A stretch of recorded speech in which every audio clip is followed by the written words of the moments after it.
So I appreciate all of you being with us, and welcome to the Tech for Peace Roundtable, where we get to start a dialogue today with thoughtful leaders about discovering win-wins with data to bring about distributed abundance with greater mutually beneficial decision-making. And this roundtable is being recorded. I just started the recording. If you have objections to being recorded, you may drop off at this time or simply refrain from participation in chat or comment during our question and answer session. If you do have comments, thoughts, questions, feel free to put them in chat. And if they're formed as a question, we'll call on you when we get to that section of the program about an hour from now.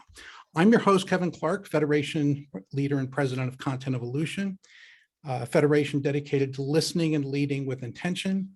And I'm also chairman and CEO of Choice Flows, where we're testing the future and advancing decisions with the pioneers in discrete choice experiments and modeling, volumetric choice experiments, best worst scaling, and embodied research.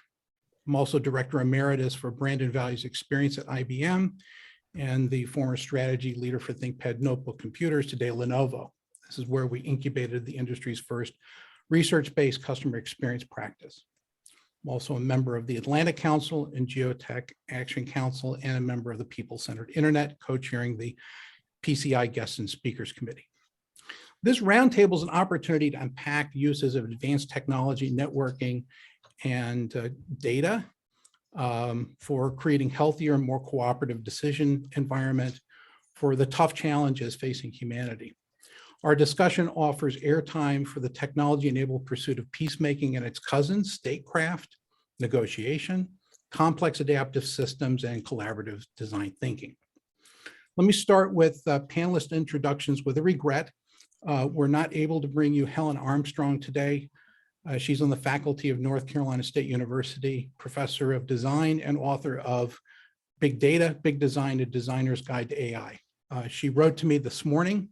Helen has a pressing need to be with her family at the time of this call, and we wish her well and look forward to hearing from her in other forums.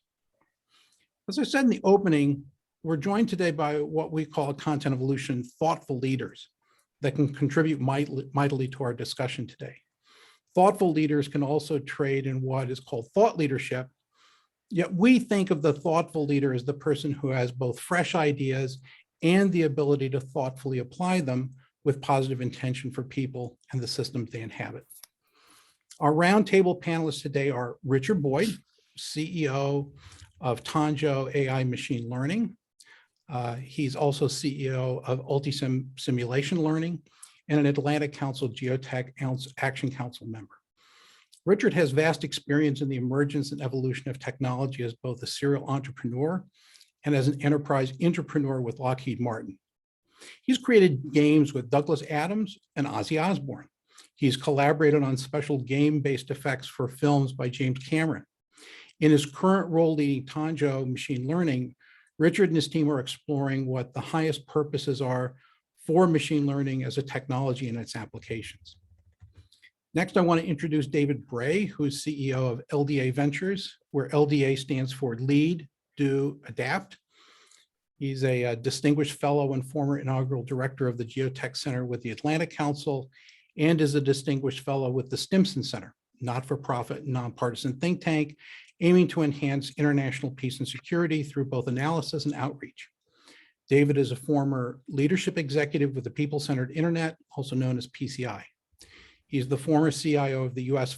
Federal Communications Commission, or FCC, holds a doctoral degree from Emory University's Gazetta School of Business, with emphasis in knowledge across organizations, information systems, and decision analysis. David exemplifies being a thought leader and a master of creating networks of positive intention. Next, I want to introduce Mike Nelson, Michael R. Nelson, as is in the invitation. He's a senior fellow in the Carnegie Endowment for International Peace as Technology and International Affairs program, which studies the implications of emerging technologies, including digital tech, biotechnology, and artificial intelligence.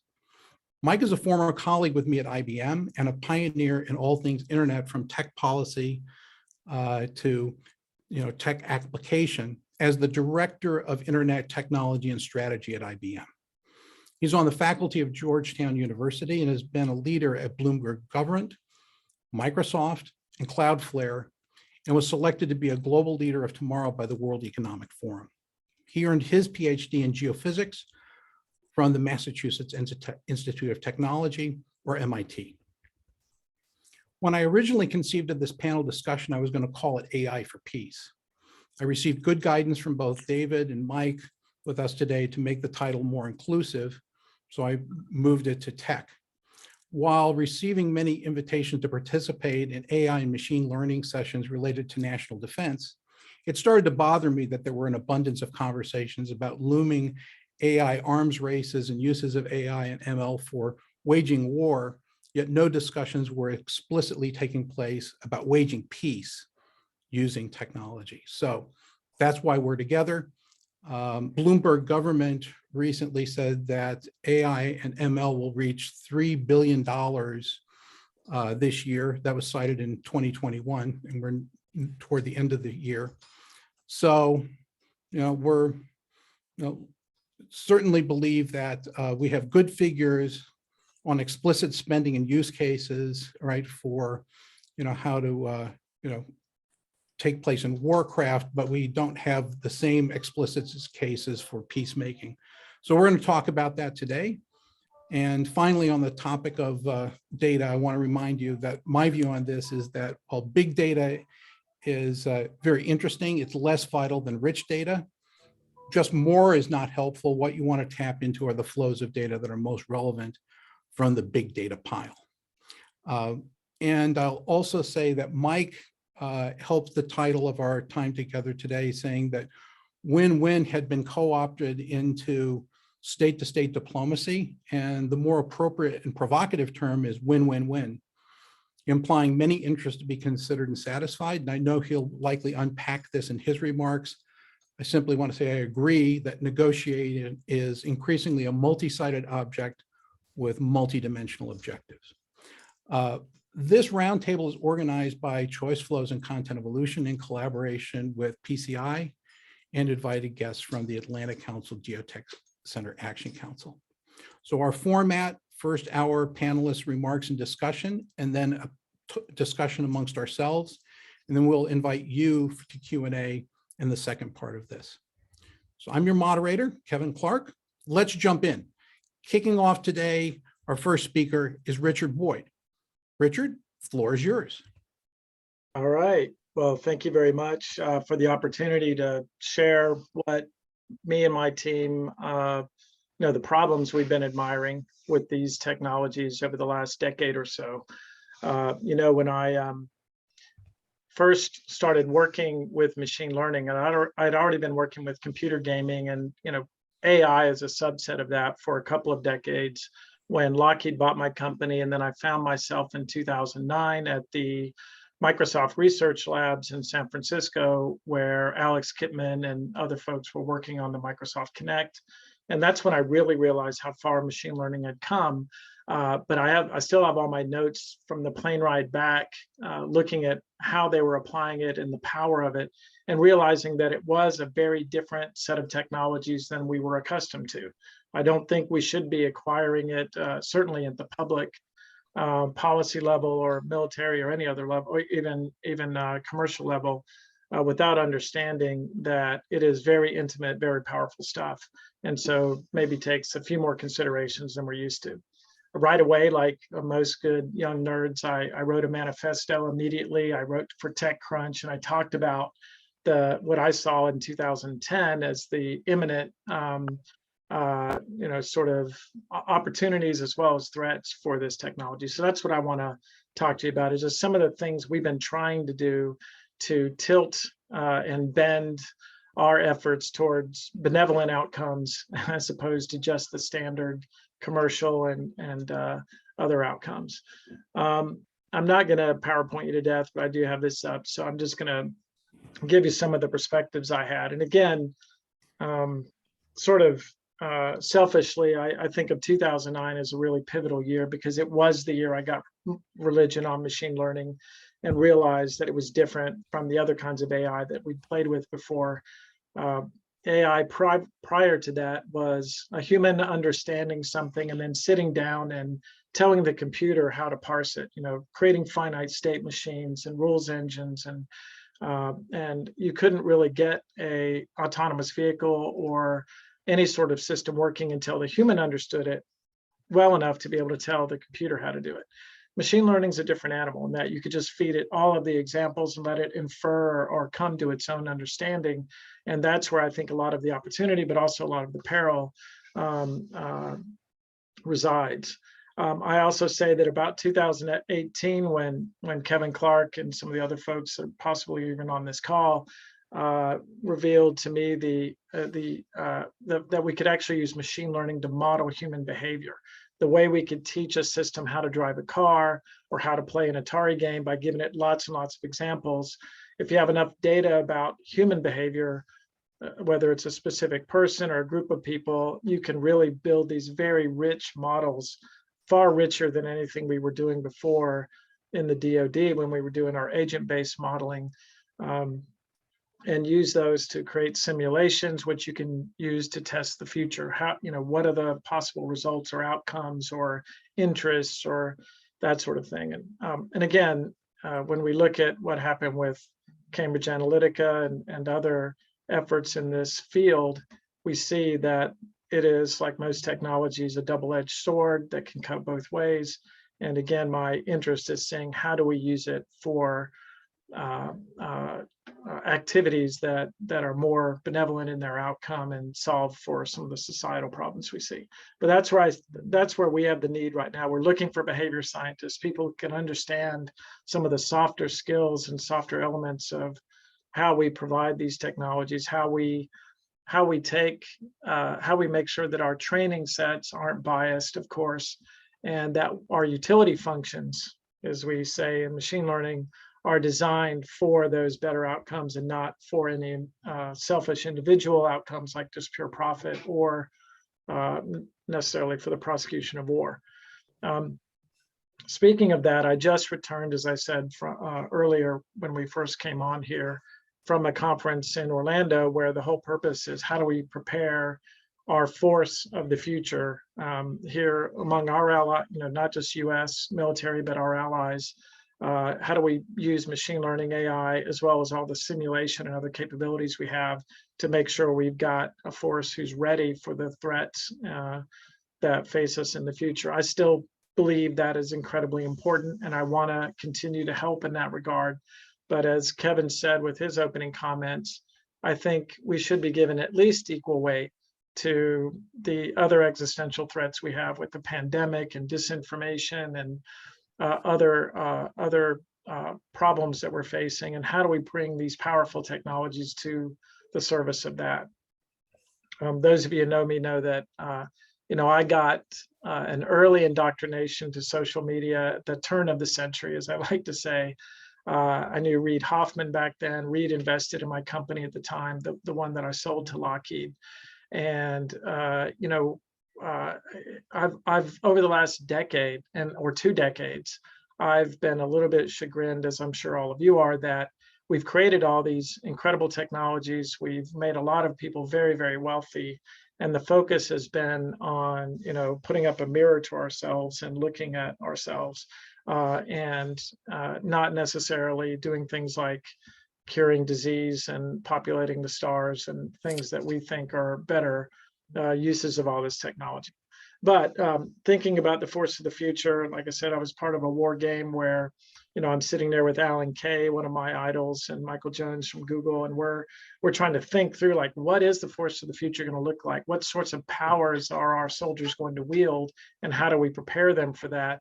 And one of the things that we realized, just one little piece that I hope we'll be able to talk about, is that this isn't just automatons that we're sending into battle anymore. We really need to think about all of our soldiers, anybody we pluck out of the tobacco field in North Carolina or the cornfields of Nebraska and send into these complex environments.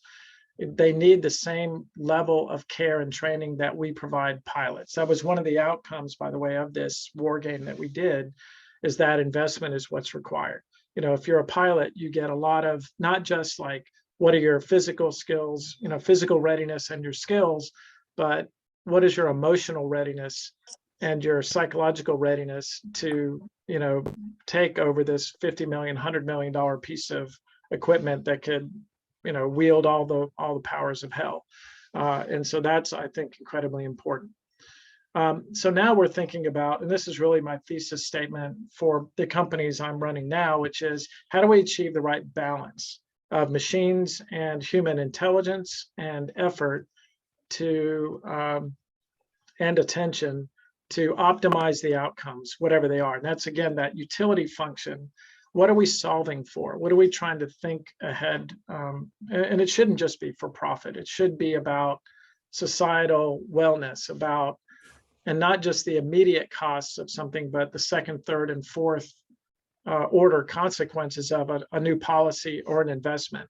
And I think the tools that we have today allow us to model that and communicate it effectively to the population out there, even the voting population. And I'm interested in seeing that. But one of the things we're able to do is actually model human behavior. Like I said, we could take, one of the early things I did was took all of the data I could find around Victor Hugo, everything he's ever written, everything he's ever written about him. And I made this model of him that I then put on the internet, and I released him out to see like what he thinks about the YouTube videos, the podcasts, and articles that he's reading. And he's responding and giving like scores to the things he's seeing from his interest graph, from his sentiment model. And that was what we did in 2017, where I realized, hey, there really is an opportunity to think a little more deeply about other people. And I called it initially the empathy engine, because now I'm looking at current events somewhat through this model of Victor Hugo's eyes. And what can you do with that? And somewhat unfortunately, the real, first commercial opportunity was just in, hey, we can help Procter & Gamble, and we can help all these folks who are spending $3 billion a year on market research, trying to understand what do people want, and then trying to convince them to want the thing that you're selling. So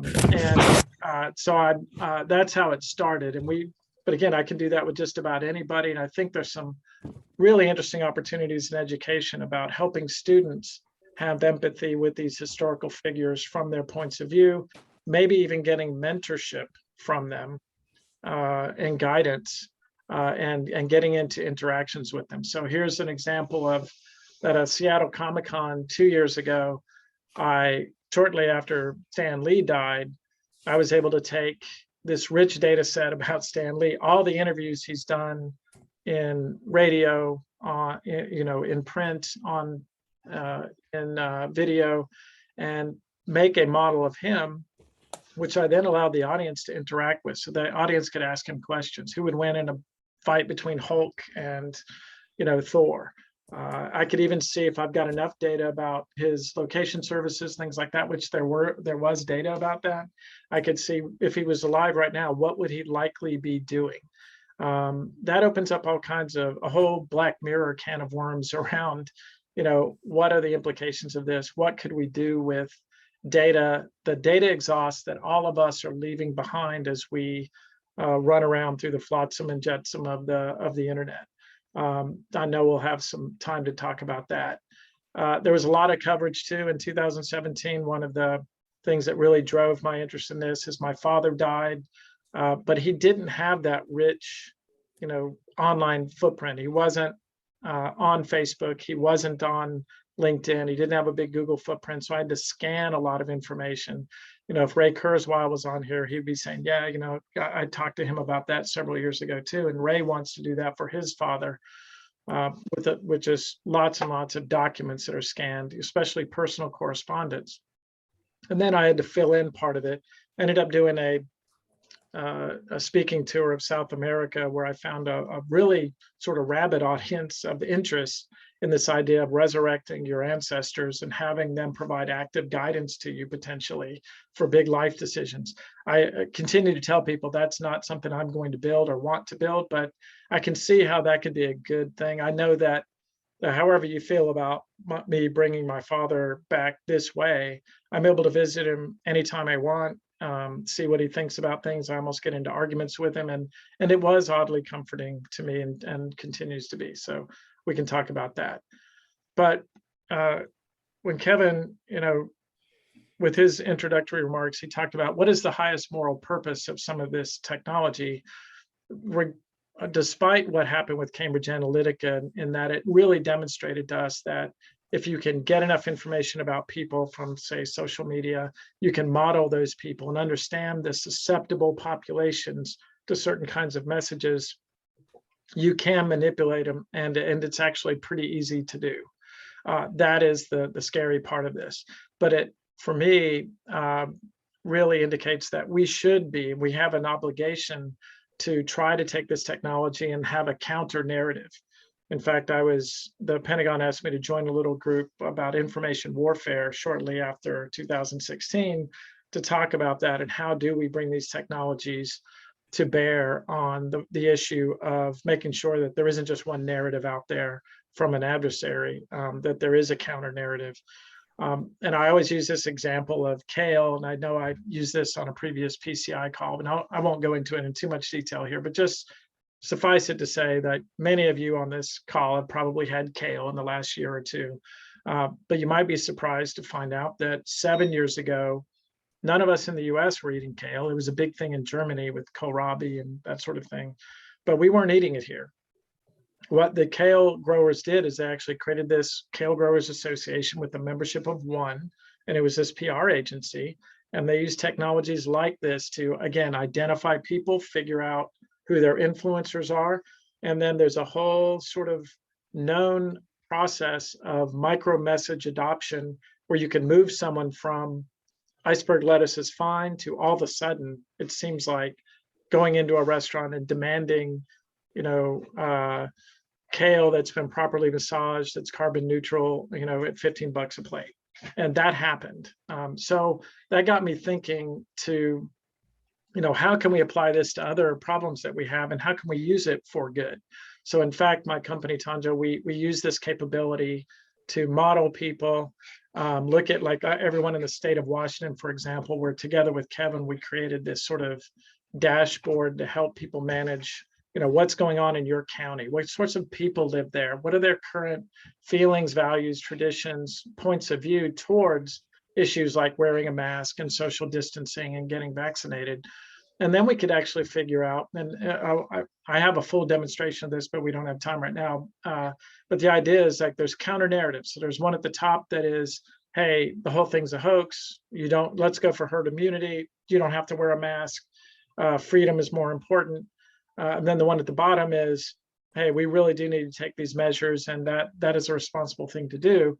And we've learned that we can identify the people, and it's using some of these base and swing models. The base is, it doesn't matter how much, no well-crafted email or message is going to move someone to become a Democrat who's been a Republican or the opposite, or change their viewpoint here. But if you can start nudging them along this continuum by starting the micro adoption of certain things, by certain micro messages that build on each other. Once they agree to one, you can move them to the second, then to the third. And if you then use their influencers to augment that message, there's a model for how you do it and how that translates into better outcomes for your community. So. And we were a finalist for the X Prize Pandemic Response Challenge with that effort. A lot of people were just doing the straight SEIR models, and we were working on this human behavior piece. So I have a lot of efforts in that. I'm just going to go over them really quickly, and then we'll jump to the next speaker here. But I've for a long time been very interested in this idea of us owning our own healthcare, your own health trajectory. So have all of your data like they do in some places like France and elsewhere that's available to you. So every time I've had a medical intervention, when I had an ACL surgery in high school football to when I had my appendix out or whatever, have that model with me and then use it with the latest data I have about what are the current sort of social determinant actions I'm taking in my life. How much do I exercise? What do I eat? What do I drink? And use that to figure out like, what can I do to change the trajectory or flatten it out, hopefully, of my life so that, I can ski when I'm 80, like I know Kevin wants to, and I get to meet my grandchildren and that sort of thing. And then what are the consequences if I don't do certain things? What if I eat fatty foods, or I drink, or I get involved in drugs, or whatever it is? I can actually see what's specific and unique to me, and how do I change that trajectory? So I'm really interested in this. We've got this 3D BioMe product that we're working on around that. We got a CARES Act grant around looking at the 7 Indian tribes in North Carolina, try to understand what's unique about each of their health outcomes. Like, why do people who live in the same environment have different health outcomes? And what is it that's unique about their, their family histories or their genetics, or more likely the decisions they're making every day, or where they live? Do they live near a food desert or whatever? And how does that translate? So AI and simulation service of that.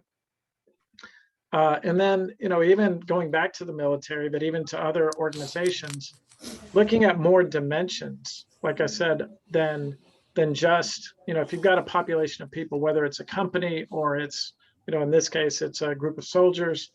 And instead of just looking at, I'll just go to the next one and say, I'm a NCO, I'm a sergeant, I've got a group of soldiers, and I'm thinking about preparing them for the future. It's more than just how many push-ups can they do, what's their physical readiness level, and what are the skills that they have, but it's now more dimensions, like what is their sense of belonging? How does culture fit into this? How do I get a team of people to be more cohesive? Hi, Rosie. You're a sweet girl, Rose. Keep going. I'll unmute myself. All right, but I'm glad Rose is sweet. So anyway, so I'm interested in using so you can use this in multiple ways. You can actually simulate groups of people and teach leaders how to deal with all the other softer skill issues around preparing people for the future, not just skills and physical readiness. And you can do it also for employees in the commercial environment. And so modeling that and then looking into the future based on all the data that we're collecting around how you can prepare people. How do you do that in early childhood education? We've got models and exciting ideas around that. How do you teach teachers to think through all of the aspects, multiple dimensions around students, other than just how are they scoring and how they're preparing for tests, but did they get the proper nutrition? Are they sleeping well? What's it like at home? And how do you manage that classroom towards better outcomes? And then finally, and this is final, really interested in this idea of community wellness and managing and monitoring that. So again, modeling where a community is, giving it scores, and there's folks like Sharecare who we're talking to who are really interested in those sorts of modeling components, and then trying to simulate like I said, not just the cost of something like the Build Back Better program or other sorts of policies and investments that say like, well, if you do this thing, well, it costs this much money. Yes, fine, but how does that translate into a better place to live where people are happier and have better access to healthcare and to food and to education and all the things that make for, a prosperous life, prosperous community, a place where you'd want to live. So we're working on that. And again, using that same data that we use to manipulate people into buying more Doritos, we want to use for healthier outcomes, happier outcomes, more wellness, and actually have that be what I say is the utility function, right, of machine learning, not selling more or anything like that, but just some of these ideas around overall wellness. And those are my opening comments, and I look forward to this interaction with all of the smart people on this call. Yeah, thank you, Richard. Greatly appreciate it. Let's invite Michael R. Nelson, Mike Nelson, to join us. Mike, you're masked because you told us before we went to group that you were in a hospital. So we're Right. delighted that you are going to such extreme measures to join us. Thank you, sir. It doesn't feel that extreme. I'm not the one who's in the hospital here with my True. mom. But Thank you for the opportunity to be here, Kevin. This is going to be a fun discussion, and I'm going to be a little more informal and not use slides. I promise for the second half of the session, I'll take my mask off. So that's one reason to stay for that Q&A session. I work at the Carnegie Endowment for International Peace, and I work with a lot of different groups. I'm kind of the all-purpose technologist, working with our Asia group, our India center. We also have a democracy and conflict group, and that their group has done a lot on the negative. You know, why is it that these countries are falling apart? Why are there failed states? One person in particular you should pay attention to is Stephen Feldstein. He just did a book on digital repression, and particularly how the Chinese and other countries are using technology, big data, surveillance technologies, machine learning to suppress their own people. But I'm mostly with the Technology and International Affairs program. And we are the token optimists in a think tank full of people looking at worst case scenarios and trying to figure out how to avoid them. So we're on the other end, we're looking at best case scenarios or even utopian scenarios. And that's what I'm going to focus on today. And I'm not going to just focus on machine learning and artificial intelligence, because there's a hell of a lot of good things that can be done with spreadsheets, big data, or even little data. And I urged Kevin to make sure we consider the full range of ways to use these technologies and to foster peace that way. And I don't talk about big data either. I talk about BIFMUD, big, fast, fat, messy, unstructured, distributed data.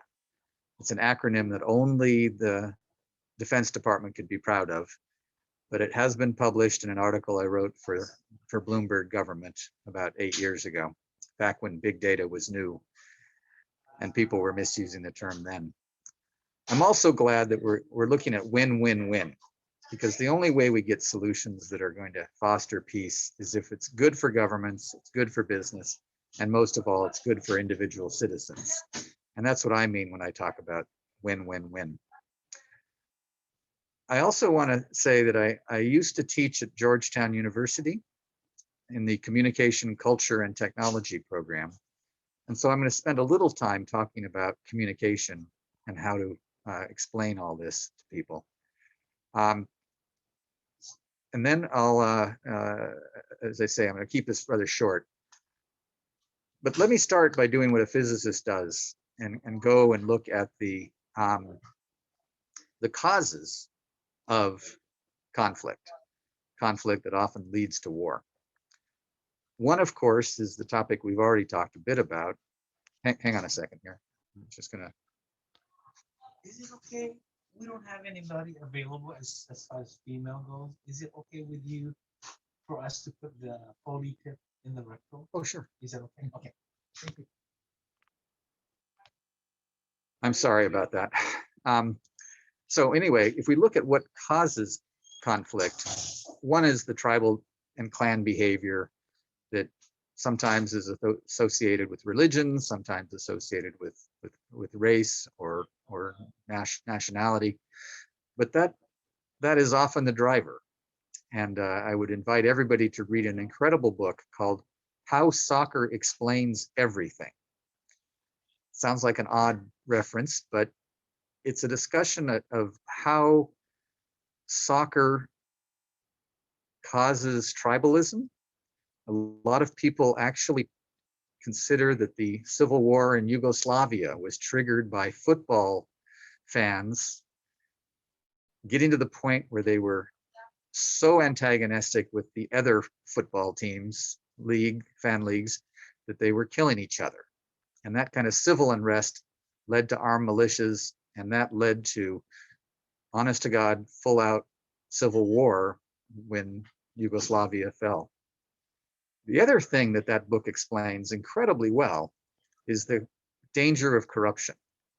Somehow the author got his publisher to pay him to spend several months in Brazil looking at Brazilian football leagues. And again, corruption is a driver of conflict. Corruption is why people want to stay in power. Corruption is why we've seen leaders in Africa and South America, Central Asia, who want to spend their whole life enjoying the wealth and spreading it around to their friends. So that's a second thing. Third is just the availability of guns and the insecurity that that causes. We saw what happened after Libya fell apart, and suddenly this incredible armory that Gaddafi had accumulated spread all over Western Africa, to Chad, to Mali, northern Nigeria. Clearly, when you can take semi-automatic weapons or even anti-tank missiles out of the hands of government and put them in the hands of militias, bad things will happen. And then the last thing that drives a lot of conflict, more and more every day, is disinformation and hate speech. We saw that in Rwanda. We saw that in Yugoslavia. We've seen that in Myanmar, Sri Lanka 20 years ago. This is not a new problem. It's not just an internet problem, but it's a problem that's much easier much harder to deal with because it's much more prevalent. It's much easier to generate messages that get to millions, even hundreds of millions of people. So what can we do? How do we do something about these different drivers? Well, I'm a huge believer in the power of transparency. Many of you know David Brin. He wrote a prophetic book almost 25 years ago called The Transparent Society. And in his world, his vision of the world, all of us are out collecting data about everybody. It's kind of eerie how close he got to describing 2021 back in 1997. But the idea that we're all part of a civilian surveillance force and able to use it for good is one that we don't hear much about anymore, but the potential is still there. We still have ways to identify people who are spreading hate speech, who are beating up their neighbors. I spent a year, 3 years ago in Cyprus. My partner then and my wife now was our ambassador to Cyprus. We all know the story of Cyprus, the ethnic conflict between the Turkish-speaking north part of the island and the Greek-speaking south part. That didn't happen overnight. That developed over 10, 15 years of gang violence, people being insecure in their homes, and that was fed by the availability of guns, and unfortunately erupted in massive conflict in 1974, and they're still trying to figure out how to make peace and stitch the two sides of the island together. So again, if we have a better sense of who's doing what, and we can identify the culprits, and we can provide some social peer pressure, for every jerk out there who's spewing hate speech and beating people up, there are two parents. There are often aunts and uncles. There are people who aren't going to be on there, going to support those actions. But if nobody knows what they're doing, if they're doing this underground, then there's nothing to sort of constrain this. The issue of disinformation is, again, something where with enough data, enough processing power, we can do a much better job of finding the people who are generating and amplifying this. The problem is not so much what people post on Facebook, it's the mechanisms that are being used to amplify it so that they reach 1,000 people, each message reaches 1,000 people or even 100,000 people. And again, that's something where we can rely more on machine learning. Facebook and Twitter are struggling to do that.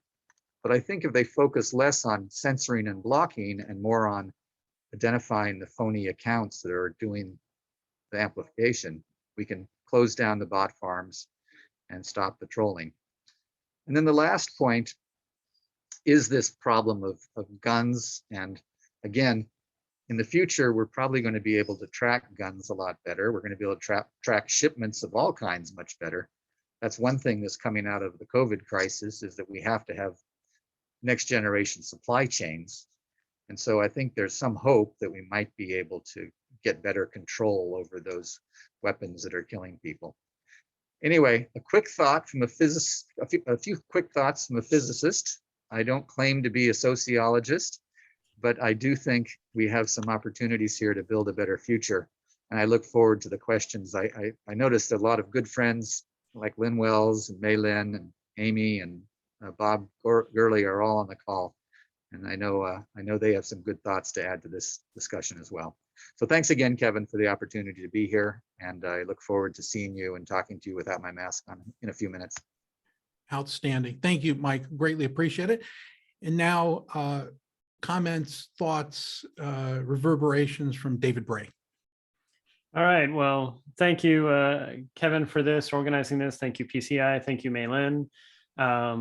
It's always fun to be the sweeper because I get to now sort of respond on everything you heard and bring it together. And in some respects, I'm somewhat excited because I actually get to tie this to what I'm now doing as a distinguished fellow at the Stimson Center, which builds upon what I was doing at the Atlantic Council, but sort of takes it to the next level. And I would first say, we are living right now at a very interesting moment where we may see actual conflict present itself between Russia and the Ukraine. I mean, clearly there's intimations. Would have liked to have been a fly on the wall when the president was having his phone call today with Putin to see what was being said.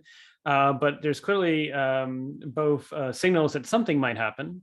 And I would say there's already conflicts going on, not just there. Mike talked a little bit about the invisible spaces that happen in misinformation and disinformation. But I would ask for people to call their attention to what's right now going on between Australia and China, which in all intents and purposes is a war, but we're choosing not to call it a war, in the sense that over the last year, every government agency in Australia, and they've said so in open source articles, has been hacked by a country of 1.3 billion people. Australia has also indicated that several of their industries are now being boycotted by the PRC. It's an unofficial boycott. But in some cases, it's not just boycotting companies that affiliate with the Australian nationality. It's actually companies that may be Brazilian or Chilean or whomever, if they hire an Australian national, are also being boycotted by the Chinese as well. And so those of you that come from the Department of Defense and IC world, we have a paradigm called DIME, which is diplomacy, information, military, and economic. That's essentially what is being done right now between China and Australia, but we do not want to call it a war at the moment because that would be very inconvenient for what that would actually mean for what the United States and others would have to do at that point. However, they are surprised that apparently a nuclear-powered submarine was sold to them. Anyway, I raise that because if we're going to be thinking about peace, as optimistic as I'd like to be, I do think we need to step back and say the last 20 years have expanded the attack surface for conflict and for waging war. I hate to say that the balance sheet is probably more on the side that we have expanded the vulnerability surface, especially for open nations, while at the same time empowering the tools for autocracies. And that's not meant to be a downer, as more as it's to say that we have a lot of work to do. And the good news is the Stimson Center for the last decade has had track 2 dialogues, not just between the United States and China, but track 2 dialogues between the United States and Russia, United States and Iran, United States and also North Korea. Now, what are track 2 dialogues? They're essentially non-official, non-governmental conversations, in this case between retired 4-star generals on our side and their equivalent of the same retired military there. And the idea is, at least if we're talking to each other, there's a safety valve that if things really are to go pineapple, we have that. And I would submit that if we go back to that opening premise that the last 2 decades, we have expanded the attack surface through what data and technology have done, then we really should actually be having track 2 dialogues between data and tech companies from the United States with the equivalent data and tech companies in those countries. At least at the very minimum between US industry and Chinese industry. Doesn't mean, again, that we expect everyone's going to trust everything. But if we're not talking to each other, then we are running the risk that if we're not talking to each other, we'll end up shooting with each other. And so if we're talking about peace tech and really looking forward to that future ahead, we should also recognize that the good news is, if there is a good news story here, is that the future of conflict, unless someone's back is really against the wall, is invisible.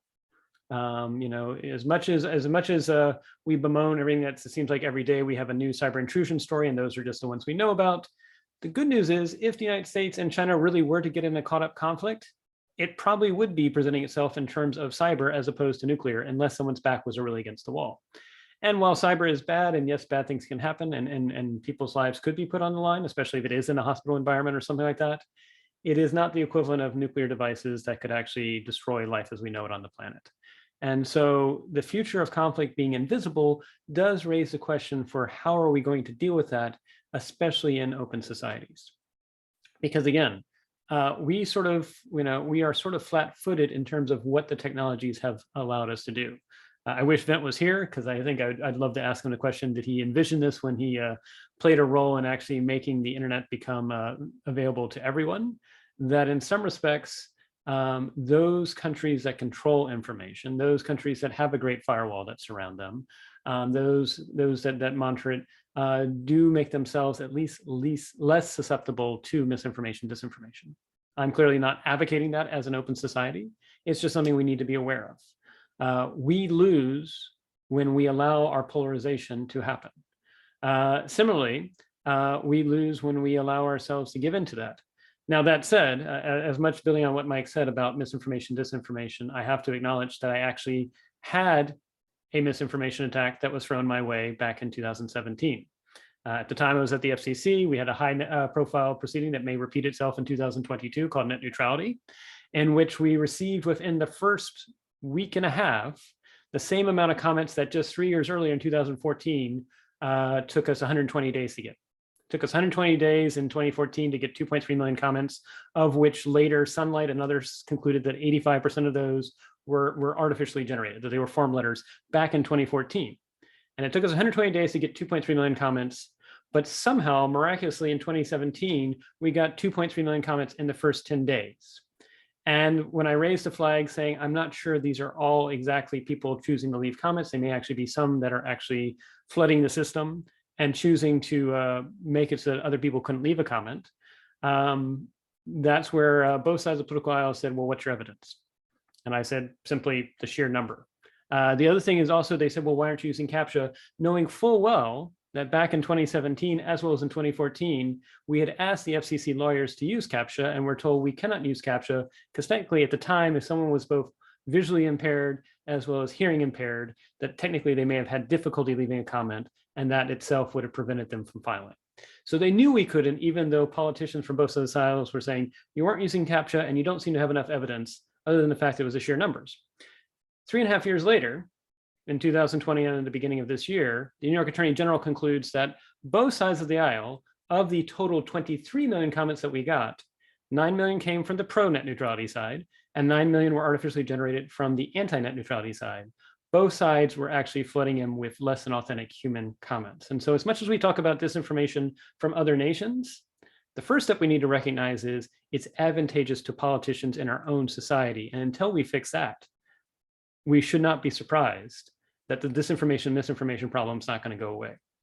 I've had conversations with both sides of the aisle in doing the bipartisan Geotech Commission report that we did at the Atlantic Council in 2020. It's fascinating to hear both sides of the political aisle say, we all know that the other side benefits from misinformation while it hurts our political party. And that's true if you're a Democrat, that's true if Republican. Both sides of the party think that it actually is hurting them more while benefiting the other side. And we're missing out on the fact that it hurts all of us in open societies. That then leads to the question of, when we, as members of the public, put aside political differences and say, we will not support politicians that involve this. And then again, we also need to recognize this is nothing new. You go back to John Adams and Thomas Jefferson. Thomas Jefferson hired a political hitman to claim that John Adams wanted to go to war with France because Thomas Jefferson wanted to be president. At the same time, John Adams, as well as his wife Abigail Adams, wrote that Thomas Jefferson was a devil and a hermaphrodite, which back in 1800s was a pretty seething criticism. I'm pretty sure he wasn't either of those, but I raise that because it's nothing new. But what we have done with technologies is we've democratized the ability for individuals to do things that only large nations could do 40 or 50 years ago. I myself come from the intelligence community, and it's not a big surprise that we now have rampant misinformation, disinformation, because guess what the KGB and the CIA were doing to each other back in the 1970s and 1980s? It's just now anybody can do it. And we're now in a world in which, unfortunately, again, if the future of conflict is invisible, I worry that some nations will start to think about synthetic biology.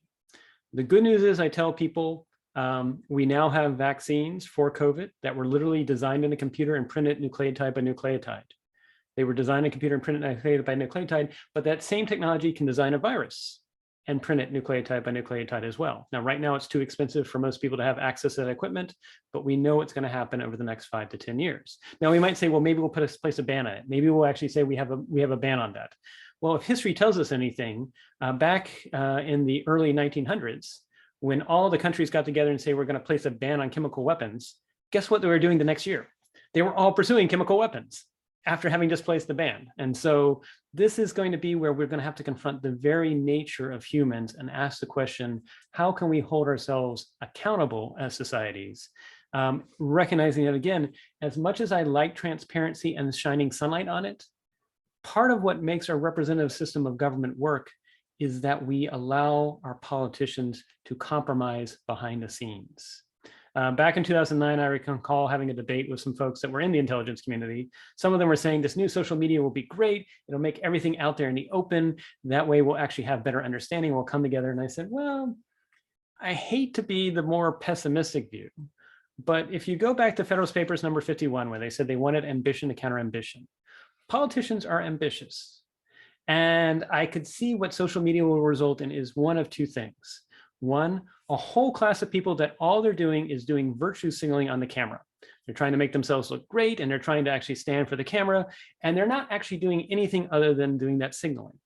And then two, it's going to make anyone who is truly a moderate that might actually occasionally reach across the aisle unable to cross across the aisle because their very own party will shoot them for how dare you do a cross the party line vote, which we saw with the recent infrastructure bill.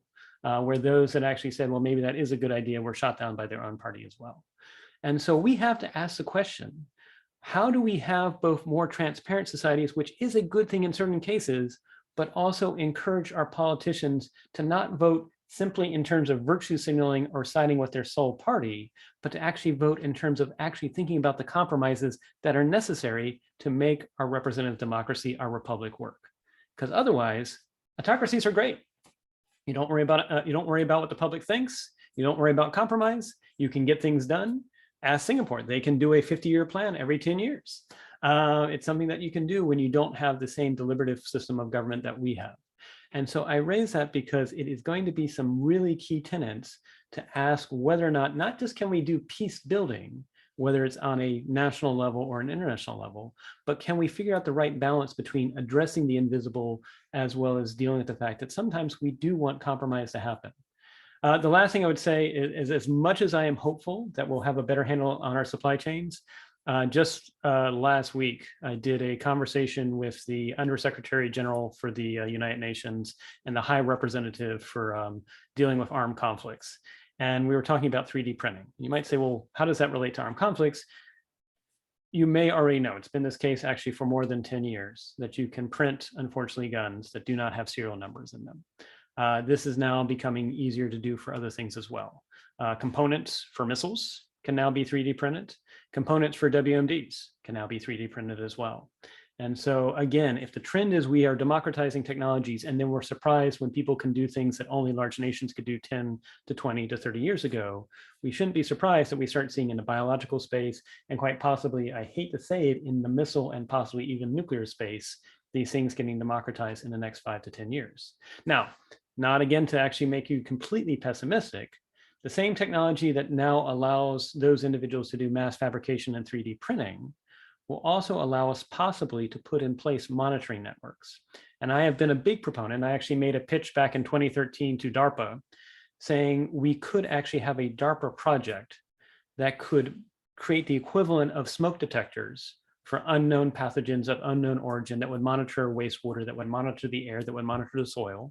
And if they detected a pathogen of unknown origin, they would let everybody in the world know. So we're not waiting for governments to let us know something's going to happen.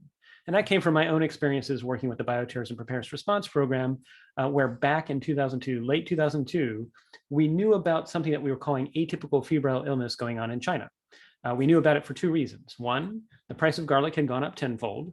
Garlic seen as a cure-all in that area. And so when you see a price spike, that tells you something's going on.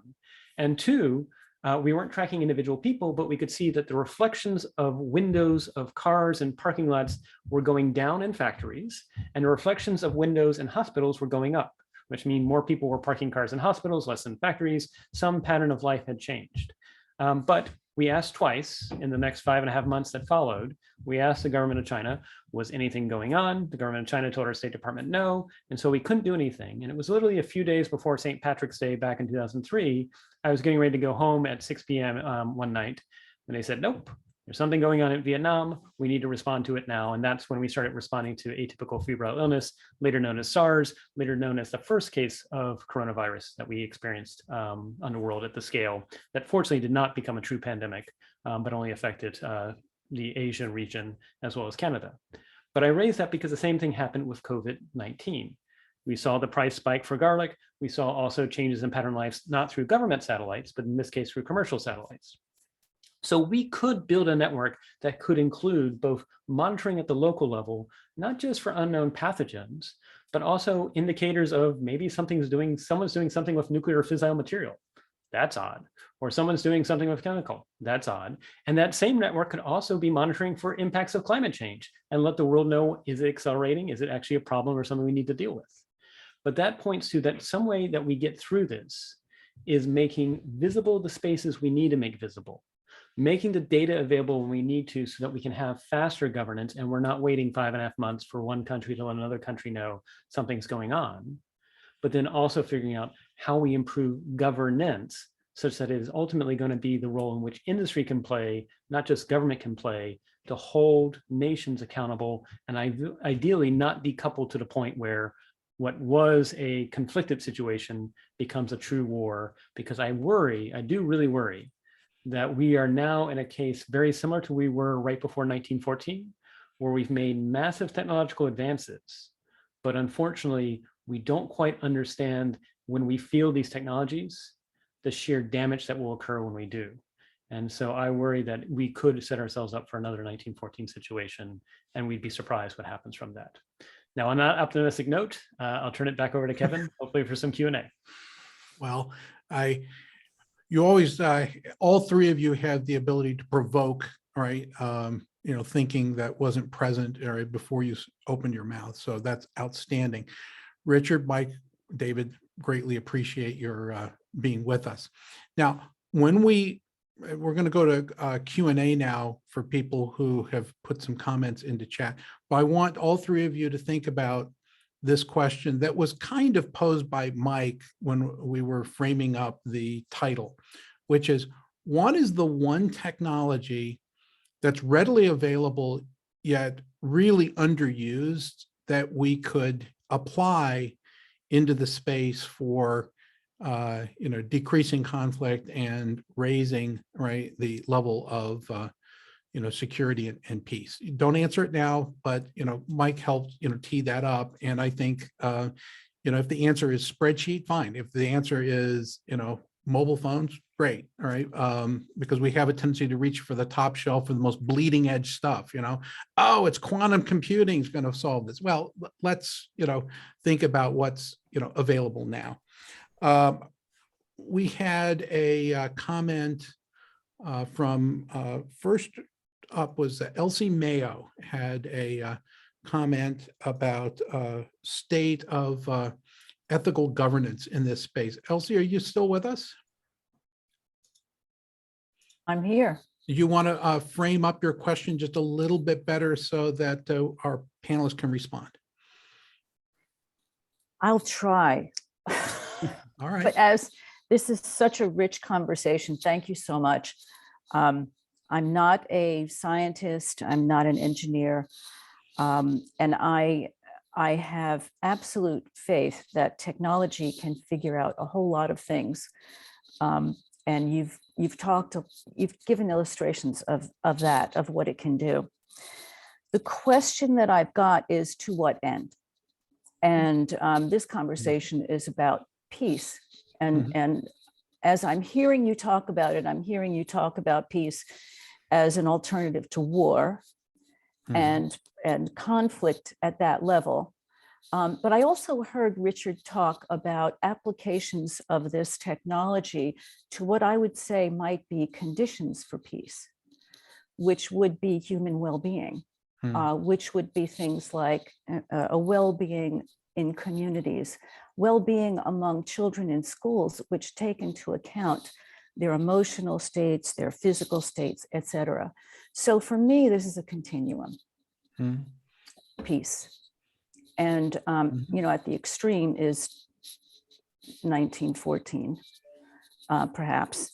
But then there are other gradations. And I'm looking for an answer to the question,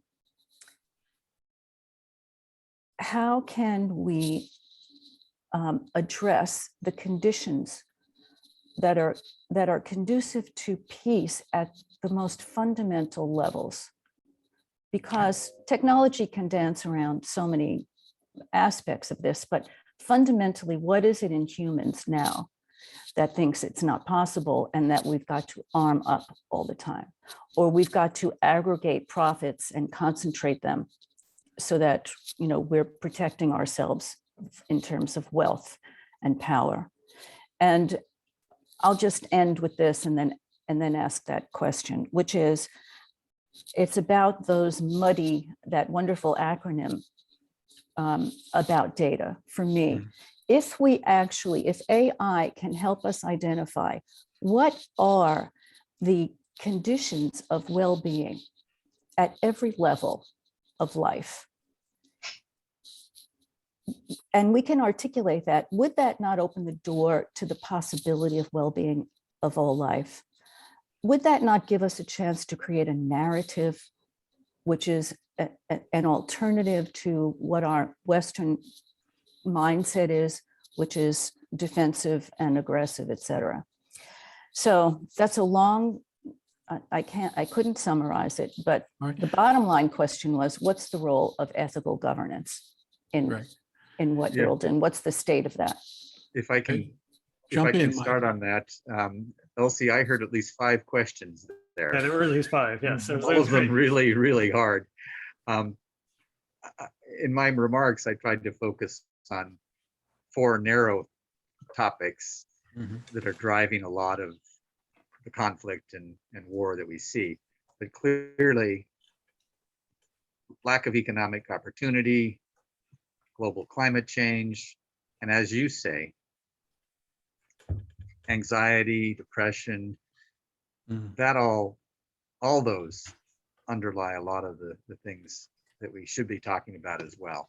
And making progress in those 3 areas will make a difference.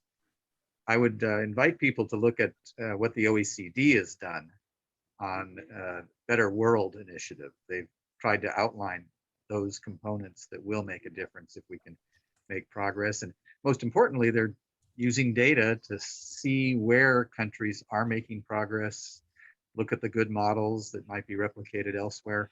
So I'm very hopeful here. But I would add one more thought here, and that is that well-being is so connected to feeling that you are part of a loving community, whether it's a church, softball team, a bowling team, some civic organization. Some of the social media platforms have provided some feeling like that. I mean, some of us have some very close Facebook friends who are there for me online and offline. And I think we have the opportunity to get to a better type of social media, not driven so much by profit as driven by the need for real community. I do a call every 2 weeks called Net for Neighbors, and bring together some very interesting people from a small town. One guy's helped create the White House website with me back in the Clinton administration. Now he's living in a very small town in central Vermont and really finding ways to live online with the people of his town. During COVID, this was incredibly important. And we have seen the potential here for using these technologies to build community and help people feel better. My own church has been incredibly successful in using Zoom to keep in touch with parishioners. We're now meeting in person again, but for more than a year, we would have Zoom church. Each house, people would have small little meetings in their homes with 10 or 12 people, and it really brought people together in a very kind and loving way that I think could get at some of the mental health and emotional issues that we need to address. I'm a cyber utopian. I'm a technological optimist. Unfortunately, I'm a political pessimist. So I'm working on policy that might be able to get rid of some of the policy barriers that get in the way here. Mhm, thanks. David, Richard, you want to chime in here or go to the next question? I'll 'Cause just that was build a good little bit answer. real quick. So, I mean, at the end of the day, you're really coming across the challenges of human nature. That for most of our lifespan as a species, we ran into 80 people in our entire lifespan, and they were part of our overall tribe. Maybe not immediate family members, but our overall tribe. And the world we're in is fundamentally different, and it is cognitively different. And we are experiencing massive challenges with that.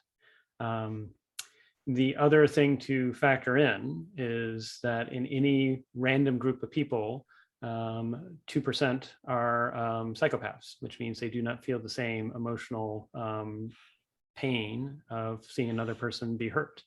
That doesn't mean that necessarily that's a bad thing. Psychopaths are great in terms of you want them when it's your surgeon, because you want your surgeon not to have a nervous breakdown when they're trying to cut you open and do the actual surgery.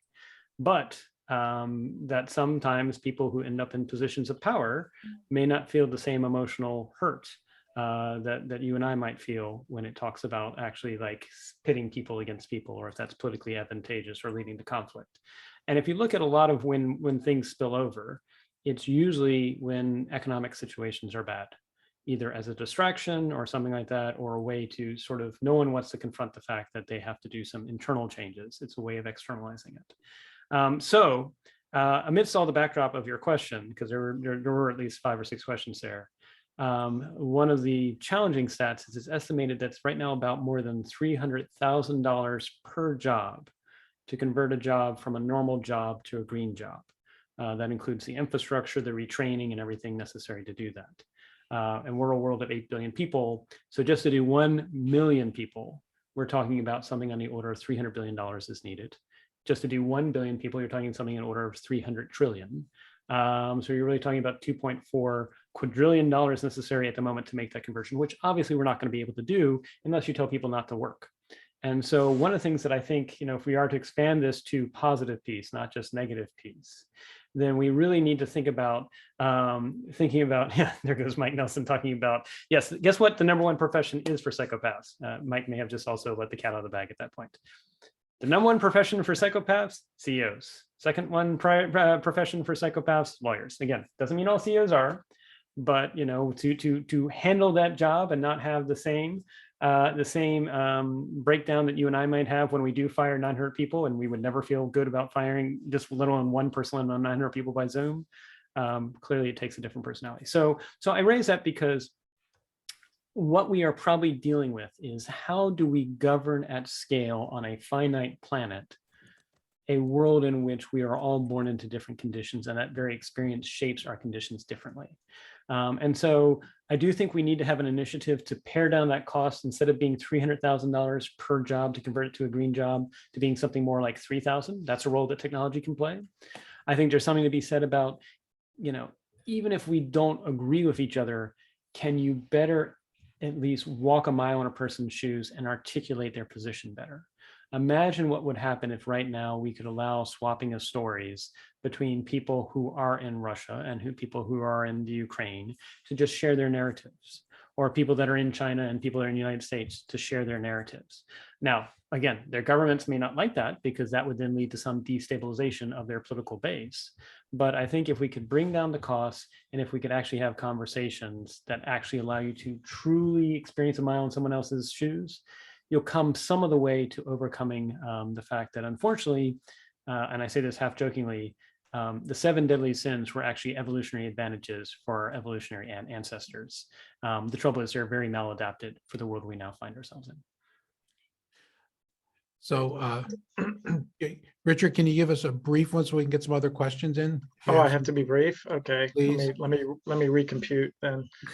No, so, I mentioned utility function earlier. That's how I think. I'm a computer gamer, so I'm thinking of like, what's the desired end state? How do you design for it? And I think that's the issue, is how do we get clear and transparent views of any policy or investment or action that we take towards like, what's the desired end state? What's that utility function? And when you look at the nature of conflict, that comes from, in my view, inequity, imbalance. When people come to my door and say like, what do you think the greatest threat to the planet is? I always respond with, it's inequality. Climate change is huge, but what causes climate change? It's imbalance and inequality, inequity, and power. So certain people are taking advantage and taking resources and assuming that, and they're only taking a short-term view. So we need longer-term views. We need more transparency over the long second, third, fourth order consequences of the decisions we make in governance. And if we could all just sort of look around the simulated world and view that all the time, we'd say like, well, that deal or that investment is a bad one because my group loses or all of us lose. And I'll just say like, one illustration of that, I was in Brazil for a little while. I got chased through the streets of Sao Paulo, assaulted, and I had my car stolen shortly after that. Beautiful people in Brazil. I hope I'm not offending any Brazilians there, but one of the things I saw there was that massive inequality. And when I come back here and I talk to friends of mine who are like just single issue voters, they're so focused on like lowering their taxes or their one issue. They're not thinking about like, what I want to do is walk down the street and live in a community where pretty much everybody's feeling pretty good about how life's going. That's what you want, and that is the future we have to manifest. And I think we can do it with some technologies. I certainly can be enabled. So let me go to actually a dyad here. May-Lin, thank you for what you're about to offer. And you're pinging off of some comments from Amy Garmer. So I might ask both of you to interact for a moment. But May-Lin, why don't you kick it off?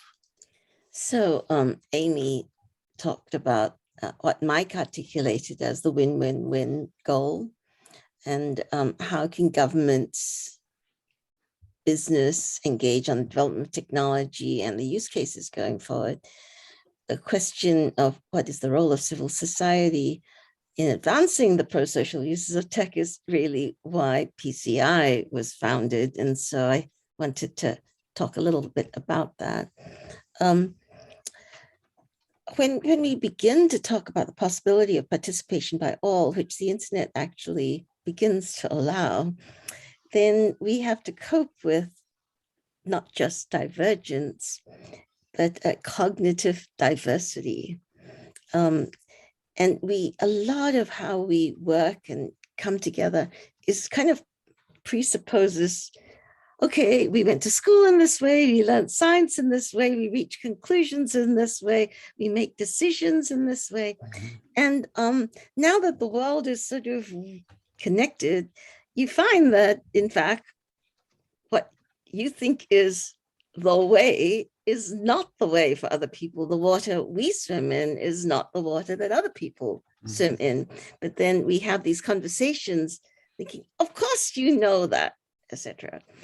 And so I want to bring up the issue of the difficulty of dealing with different cultures, but also different ways of thinking, which is really fundamental. And when Richard Boyd talks about utility function, what is the utility function indexed by cognitive diversity, indexed by cultural diversity? So when Douglas Engelbart passed away, I helped to organize the memorial, and I spoke there, and he said that he had a view that it was essential for technology that we have networks of communities that learn and share really kind of at the beginning of a whole new frontier, a new digital dimension where all our rituals are and ways of thinking are on the equivalent of flat land. And suddenly we have the digital dimension that we're having to deal with, but then our arguments are all on the flat land side of things. So I'm bringing up a lot of things which to me make it very difficult to solve these problems in any kind of short-term way. And I just finally stopped with a recommendation of a book, which is The Diversity Bonus by Scott Page, which I think brings in a lot of these issues. And it's just the beginning of sort of learning the new diversity literature, equity thinking that we have to have in a new kind of age. So since you were pinging off something, Amy, do you have anything that you want to add to what Mei Lin just said, or to offer a separate notion? I love the direction that that she took with it. It spoke to some of the ideas that are swirling around in my head as I'm trying to process all these really fascinating remarks and comments and learning that that your panelists have offered. You know, part of what I'm thinking through is the dichotomy of how do you apply the opportunities here, the use cases, in the very different scenarios where conflict occurs, in places where there are failed states or poor governance or no governance. And you know, I think about the role of civil society organizations in, you know, to the extent that civil society exists in fragile countries, but I think that it's an often overlooked sector and participant in building toward, you know, building enabling environments for peace, building toward positive peace, not just the absence of conflict. And so I'm very curious, because so many of our conversations in the tech space over time, particularly when you're talking about what's pushing the envelope, AI and machine learning, occurs among government and business, with, you know, very few civil society participants. And so I'm curious to hear from the panelists here where they see the opportunities for bringing civil society, the sector, into more of the conversation that needs to be had, you know, around all the other great suggestions and observations they've made, whether that's Track 2 dialogues or others. Okay, very good. David, your microphone is open, so I'm going to call on you first. All right. Well, again, there's one, really appreciate the comments that everyone just said here and also in the chat. There's a lot of, obviously these are challenging issues, and we as a species have been grappling them from different cultures for more than 3,000 years. And I don't think we've had any magic answers. So the fact that, you know, I'm not sure if anything, maybe this will trigger more questions for future PCI dialogues. So one thing I wanted to share is the story. Well, so one, I shared a link in the chat that unfortunately researchers found in 2018 that one of our closest relatives, bonobos, which actually are fairly non-violent in general, unfortunately choose jerks to lead their tribes. They pick strong people or people that are not nice. And so this does raise the question. Are we really, you know, if you go back to what Socrates said through the voices of, what Plato wrote through the voice of Socrates in the Republic, if we truly had a truly benevolent, all-knowing leader and we put them in charge, Plato, through the voice of Socrates, concluded we would kill that person probably in about a day or two, because we really don't want to do exactly what we're supposed to be doing. We all want to have a little bit of a slight edge. And play themselves out. And this is also why Rousseau claims that democracies were corrupt regimes, because eventually enough people will vote themselves out of paying taxes. And that you really want to have instead is a plurality that thinks about the good of the community and the good of the individual. And that raises a question, which is if your community is now no longer just your immediate town or your immediate nation, but the entire world, is that something that we can even have within our mindset? Can we have empathy for 8 billion people? And I raise that because the other thing that I would say is the story of the chimpanzees. So chimpanzees, they don't really like cucumbers, but they'll eat them. They'll eat the cucumbers up until the point that they visually see another chimpanzee is being given a banana by a researcher. And guess what happens? They stop eating the cucumber, they go on a hunger strike, and they actually throw the cucumbers at the researchers. They refuse to eat anything else. That's not rational. And they will continue that behavior for more than 2 or 3 days, which means they're essentially starving themselves, as opposed to they refuse to eat until they get the banana that they're seeing. And I think this is one of the things that we can only in hindsight say, this is what the internet did. It allowed us to all see these images online that in some respects some are real, but some were also the best parts of our lives. We weren't showing the whole human. And we're surprised that when people see the best pieces, they like, I want that too. And I'm not saying we should go back to that world where we don't have things online, but we do need to recognize, there was some debate as to whether it's like 1914 and 1939. I would say history doesn't repeat itself, but it does rhyme. But I do think we're sort of in a neo-Victorian era, where right now what people are putting online is only the one-sided best part of them that may or may not be actually real to begin with. And we're not allowing people to show their whole human dimension. And we're surprised when that's leading to poor mental health in youngsters, that it's leading to poor mental health in societies. And so, and I know there's debates about, how much is inequity a driver? I would say, as one who did a lot of work in Nepal, Ghana, and Romania, they're happy as long as they don't know the sheer difference they have relative to everybody else. And this is one of the things that unfortunately what technology took away was the innocence they could have, because now they can see that relative to everyone else on the planet, they don't have it that good. But I would actually say, again, I can recall, for example, it was New Year's Eve, 2001, so a year after Y2K. I was building homes in Nepal. And literally they welcomed us to their house. They offered us Coke and crackers, which you knew probably cost them a month of their salaries. Here we were complete strangers. I would ask how many of us would spend the equivalent of our month's salary for complete strangers that had come into our house.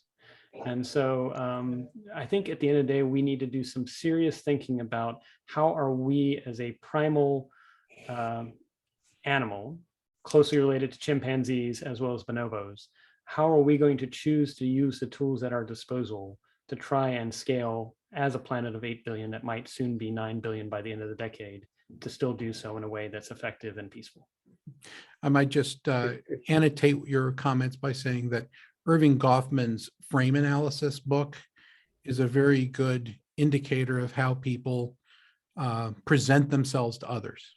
All right. And the implications of that presentation as what it means in societal interaction and what it means to your own delusion of self, right? That can be self-destructive or constructive depending on how it works. Richard, Mike, if I can jump in? annotate what if Yeah. I can annotate what David just said. As a former professor, I give out lots of reading assignments. But one of my favorite books is called The Geography of Happiness. And it's by an author who was able to go to about 5 of the countries that are always at the top of the happiness charts. The more interesting part was he also went to 5 countries that were near the bottom. And one of them was Moldova. And the theme that kept coming up was the one David mentioned. It's when you can see the huge disparity in your society. And in Moldova, it was fed by corruption. You had the wealthy 1% that had all the power, all the money, and did not treat the other 99% well. And I think that, again, is where technology and social networks designed the right way could make a difference. The same author wrote the book, The Geography of Genius, which is even better. He explored 7 eras in 7 places: Imperial Rome, Democratic Athens, Scotland during the Enlightenment, Silicon Valley, places where people found ways to work together in new ways to create new opportunity. And again, I think we have the opportunity not to have a geography of genius anymore. We have an opportunity to build platforms that can help us find the best people to work with and the best information. And that's something I didn't talk to earlier, but I think the other killer application of the internet and the cloud that will have a huge impact on peace and economic development will be giving us the tools to find the information we really need and to sort through all the crap. I mean, we've been able to generate more and more analysis data, and we have less and less insights and wisdom upon which to make our decisions. I think we're going to be able to reverse that. The flood of data will keep expanding, doubling every couple of years, but I really do think we're going to find better ways to distill it down, to verify the good stuff and throw out the bad stuff. And one reason I believe in this is because we have something called Wikipedia, this astonishing tool to tap the wisdom of millions of people who often just contribute a sentence or a footnote. We got to keep that going. Somehow we have to multiply by 10 or 20 or 100. But I think we have a chance to build that sort of universal jukebox of knowledge. And I'd love to hear if anybody else tells me I'm wrong or tell me why I'm wrong. Well, I mean, the universal jukebox of intelligence, that's a irresistible title. All right. So, all right. So we're coming to the end of our time, and I asked our panelists a question, all right, to close us out. So Richard Boyd, what is the technology that we currently have readily available that we're ignoring that we could be using to, make progress in this space? Well, when I've worked with a couple of governors here in the great state of North Carolina, and I've spent some time at the Pentagon and elsewhere, and I'm still somewhat surprised that we're underutilizing something that again, is sort of built into the DNA of me and my team, which is when you build computer games, you're trying to simulate something, and then you're trying to sort of work towards some outcome together. I still think simulation is dramatically underutilized. We spend too much time.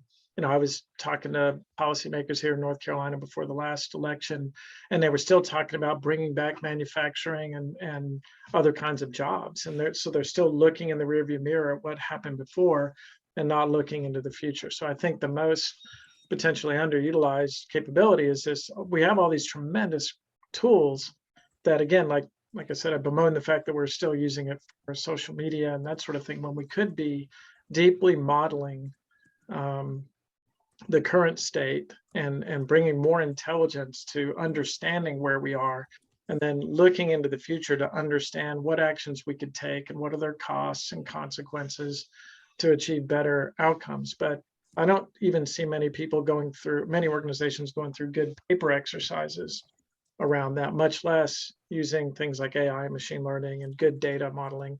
I mean, I was just at ITSEC last week, and all the new title, Chief Data Officer, and there were Chief Data Officers sitting on all these panels for the Army, Air Force, Marines, everywhere, and they were all talking about the fact that, well, they can't make that move from big data to information and from there to intelligence until they get all the data organized. And I stood up and said, you can't wait until all your data is perfect. You've got to work with what you have. Your data will never be complete. And you've got to get to that intelligence map as fast as possible and then project into the future. Because it's not just predicting what might happen, but it also can be used to influence the better outcomes that we're looking for. And I think that is the highest moral purpose of it. But it's not So being Richard, utilized. I'm going to issue a recommendation, right? Since you're a leader in that organization at ITSEC, right? You need to go and get somebody to actively recruit some people from the State Department to attend the next conference. All right, because state doesn't have access to this, but they should be doing that kind of simulation and modeling. They should be using a lot of this tech, but they just don't do R&D the way that we think about it in other fields. David Bray, what is the technology that is low-hanging fruit that we ought to be using? I'm going to actually say books and nutrition. All right, good. Yeah. Cool. Because I mean, these are things that you don't need a lot of electricity to. Mhm. You don't need to have constant connectivity to the internet. We were talking a little bit earlier in the chat about Afghanistan. I actually have an unclassified deck from when I was in Afghanistan in 2009, which I wrote at the time for the SecDef. I said, this is never going to work. I think if we left within a month, it would go back to the Taliban, simply because literacy is 20%, and that's if you're a male. And unfortunately, it's even lower if you're a woman. And so books would be the first part, but the other thing is nutrition. There's a lot of evidence that unfortunately we did, in some respects through USAID and other activities around the world, we decreased child morbidity and mortality, which was great, but we didn't do the similar increase in food nutrition for them. And you can see in some cases where if the brain is not nourished in that critical period up until about 10 or 11, that can have long-term impacts on what a society can do. So I would just say books and nutrition. And I'll just echo what Amy just put into the chat, which is libraries, where it's not necessarily ownership of books, but making sure that it's a community resource. All right. Mike Nelson, low-hanging fruit. Well, I'm tempted to say blockchain, Bitcoin, cryptocurrency, metaverse, just to see how loudly everyone would laugh. All the balloons and streamers are coming down from my ceiling now. I think I But died. I think I've already answered the question seriously, and that is that we I'm need designing a another version. buckyball to go around the sun so that we can power the mining, okay, for that tech. Yeah. But I've sort of answered the question already. I think we need a second generation of Wikipedia that's 50 times bigger and more in some ways changing and more current, rather than being the encyclopedia on the shelf. And then we do need to really do social media right. Having more trust, having the ability to build tighter, closed communities where we need them. But I think that's what's been missing. There's this constant pull to turn social media into a content broadcasting mechanism. And it really should be a platform for small group collaboration and large group collaboration, but mostly for small groups working together. The key is these people have to find each other, and you have to know who you're talking to. And that's what we've been missing. This isn't hard. We can do this. But I want to thank you again for an interesting session. And I know we could spend another 3 hours of this. Well, there might be a follow-on, all right, as a result of this. It was a lively dialogue. I want to thank Richard Boyd, David Bray, Mike Nelson for being our panelists. We'll, thank. I mean, can we thank both you and also Mainland for everything you do for PCI? Yeah, thank you. You bet. All right. We're delighted. And we're thinking about Helen Armstrong, who couldn't be with us, all right, and her, applying design thinking into this space. I'll likely find a way to have her on a separate discussion. So for everyone, thank you for coming together. Greatly appreciate it. And in everything you do, be intentional. Cheers. Be benevolent. Thank you, Kevin, very much for your organizing and leadership.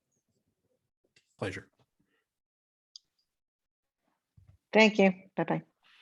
Thank you, Kevin. Bye-bye, everybody. Bye-bye.